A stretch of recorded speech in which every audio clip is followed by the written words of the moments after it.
एक आदमी लड़का नौजवान निकाह किया। निकाह करने के बाद, शादी करने के बाद अपनी बीवी से कहता है कि मेरी बीवी ये बताओ तुम्हें बच्चे में कौन सा बच्चा पसंद है, बेटा पसंद है बेटी पसंद है? तो बीवी बोली कि अल्लाह जे देता हमरा उकरे में मैं खुश छी। तो ये लड़का बोली जी नहीं, हमरा बेटा चाहिए। तो बीवी बोली कि बेटा चाहिए तो दुआ करा। बोला नहीं, दुआ तो हमें करबे करबो, लेकिन तो हम मेहनत करिए। तो मेहनत की करबो? तो हम मेहनत करिए तो मेहनत की करो, अल्लाह जे देते ले वो। बोले नहीं, हमरा मुन्ना चाहिए, हमरा बेटा ही चाहिए।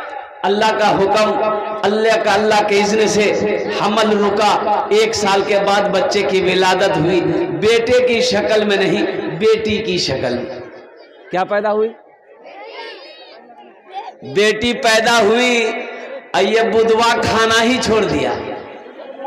बोला नहीं, हमें खाना नहीं खवा, खाना नहीं खाओगे, खाना नहीं खाओ। लोगों ने समझाया, अरे ये अल्लाह की खेती है, अल्लाह बेटा दे, अल्लाह बेटी दे, ये बेटा बेटी देने का मालिक तो अल्लाह है, खुश हो जाओ। आज बेटी हुई है, फिर अल्लाह औलाद देगा तो बेटा भी होगा, दिल का है छोटा करते। लोगों ने समझाया बुझाया तो ये लड़का तैयार हो गया। फिर 1 साल गुजरा, अल्लाह फिर हमल रुका। अब हमल जो रुका दोबारा, तो बीवी को सामने बिठाया, बोला सुनी ले, अब की बार हमारा बेटा चाहिए। अब बेटा अगर अब की बार नहीं मिली, हम घर भागी जू। हाँ, हम घर से भाग जाएंगे अगर बेटा नहीं हुआ तो। बीवी समझाती रही, ऐ मेरे प्यारे शौहर, ऐ मेरे प्यारे सरतार, अब अल्लाह की ज़ात पे यकीन रखिए, अल्लाह की ज़ात पे भरोसा रखिए, कुर्बान जाओ। उस माँ को भी देखिए जिसको कोई औलाद नहीं है, ना बेटी है ना बेटा है, वो लोग भी तो सब्र करके हैं, तो आप भी सब्र कर लीजिएगा अगर बेटा ना हो। बोला नहीं, हम वो तकरीर नहीं सुनबो, तो हमारा बेटा चाहिए।